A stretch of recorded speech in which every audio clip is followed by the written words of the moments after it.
Hello students, आज हम करेंगे exercise 1.3 class 10th question number 1। जैसे कि आप पहले भूमिका की वीडियो में देख चुके हैं, किसी भी संख्या को यदि अपरिमेय संख्या सिद्ध करना है तो हम उसे कॉन्ट्राडिक्शन से स्टार्ट करते हैं। यानी कि हम ये मान कर चलते हैं कि जो संख्या दी गई है वो एक परिमेय संख्या है। हमने यहाँ पर भी इसी प्रकार से मान लिया वर्गमूल 5 एक परिमेय संख्या है। अगर ये एक परिमेय संख्या है यानी कि रैशनल नंबर है, तो परिभाषा के हिसाब से हमने क्या कहा था, वो संख्याएं जो p बटे q के रूप में व्यक्त की जा सकती हैं, q 0 नहीं है, p और q जो है वो सह अभाज्य हैं, p और q जो है वो पूर्णांक है।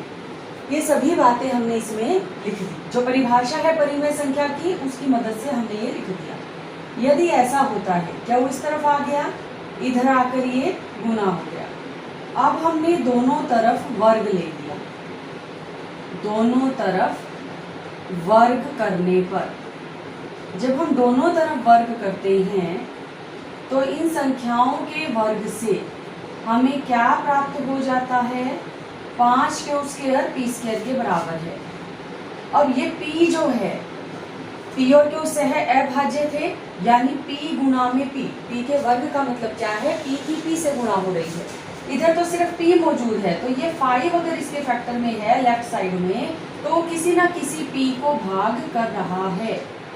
ये 5 की 2 को भाग करता है, यानी कि ये p को जो है वो भाग कर रहा है।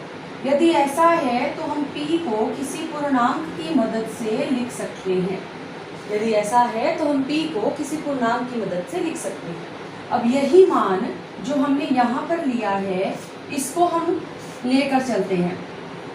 इसे हमने पहले समीकरण का नाम दिया, p का मान हमने रख दिया समीकरण 1 में।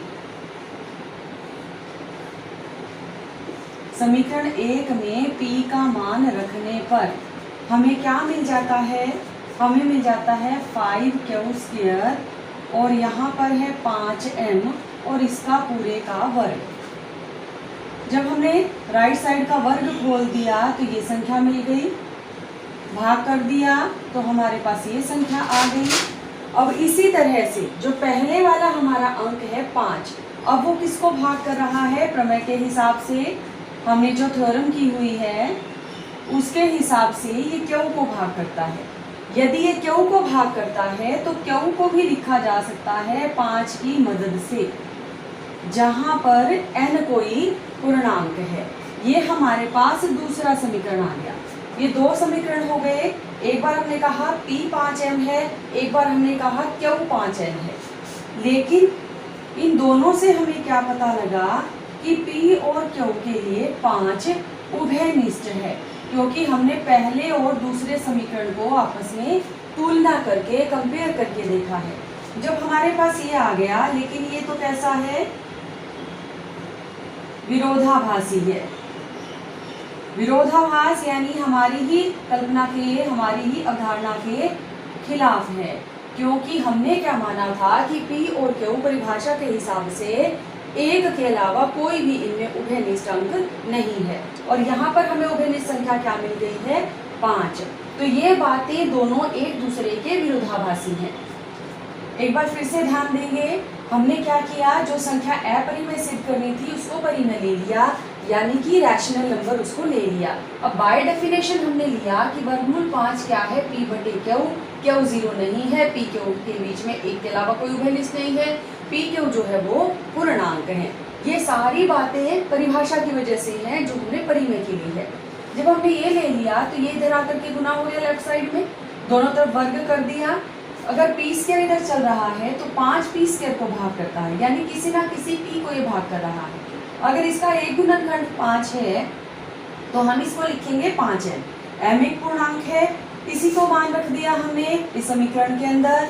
यहाँ से भाग किया तो q जो है वो भी 5 से भाग हो रहा है, यानी p और q दोनों ही 5 से भाग होते हैं। यदि दोनों संख्याएं 5 से भाग हो रही हैं तो उभयनिष्ठ भी 5 ही है, जबकि हमने शुरुआत में क्या कहा था कि उभयनिष्ठ 1 है। तो इन दोनों बातों के विरोधाभासी होने के कारण हम क्या कहते हैं कि ये जो संख्या है जो हम परिमेय मानकर चले हैं वो परिमेय ना होकर के अपरिमेय संख्या है। इसलिए हम ये लिखने के बाद लास्ट में क्या लिख देंगे, इसका मतलब जो हमने पहले चीजें लिखी हैं, इसका मतलब जो वर्गमूल 5 है वो एक अपरिमेय संख्या है। ऐसा किसकी वजह से हुआ है? विरोधाभास की वजह से हुआ है। तो इस तरह से इस सवाल को अपनी नोटबुक में नोट करेंगे।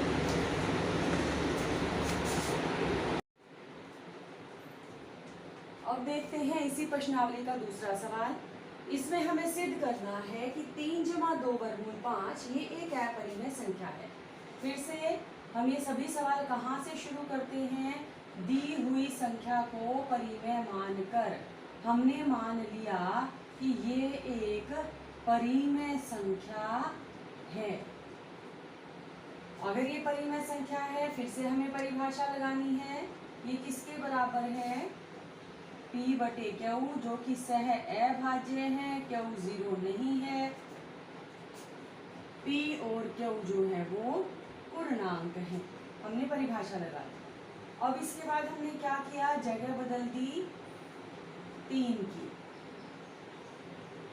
3 इधर जाके माइनस हो गया, अकेला क्या रह गया? 2 वर्गमूल 5। ऐसे भी लिख सकते हैं या इसके माइनस में 3 भी लिख सकते हैं, दोनों ही सही है। अब ये जो 2 गुना में चल रहा था इसको हम ले आए भाग में। जब ये भाग में आ गया तो केवल ये संख्या बच गई। अब ये होने के बाद अब देखिए कि ये जो लेफ्ट साइड है ये तो हमारी कैसी है? ये एक परिमेय संख्या है। क्यों है ये परिमेय संख्या? क्योंकि P बटे Q परिमेय है, 3 भी परिमेय है, 1 बटे 2 भी परिमेय है और परिमेय को हल करने के बाद भी परिमेय ही मिलेगा। जबकि जो राइट साइड है वो कैसी संख्या है? वो एक अपरिमेय संख्या है। तो यहाँ से हमें क्या मिल जाता है? विरोधाभास प्राप्त होता है। ये दोनों ही बातें विरोधाभासी हैं। दोनों ही चीजें जो है वो विरोधाभासी हैं। यानी कि गलत क्या है? जो हमने माना है, जो हमारी कल्पना है। इसका मतलब क्या हो गया कि ये जो संख्या है ये अपरिमेय संख्या है। हमारी जो अवधारणा है वो अवधारणा गलत है और ये संख्या कैसी है? ये एक अपरिमेय संख्या है।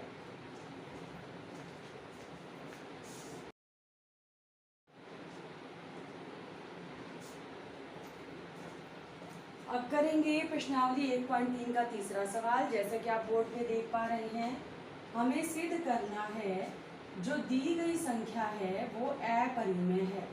तो हमने तो फिर से वही क्या मान कर चलना है कि जो संख्या है वो परिमेय संख्या है। यदि संख्या परिमेय है तो फिर से हम क्या करेंगे? इसे P बटे Q के रूप में लिख देंगे। फिर से वही कंडीशंस कि ये सह अभाज्य हैं और पूर्णांक हैं। हमें वर्गमूल 2 के बारे में पता है कि वो एक अपरिमेय संख्या है। हमने दोनों तरफ से व्युत्क्रम ले लिया, दोनों तरफ बदल दिया, इनको रेसिप्रोकल लिया, व्युत्क्रम लिया, तो क्या आ गया? वर्गमूल 2 बराबर है Q बटे P। अब ये संख्या हमारे पास परिमेय थी तो ये संख्या भी कैसी है? परिमेय संख्या है। P बटे Q अगर परिमेय है तो Q बटे P भी परिमेय होगी।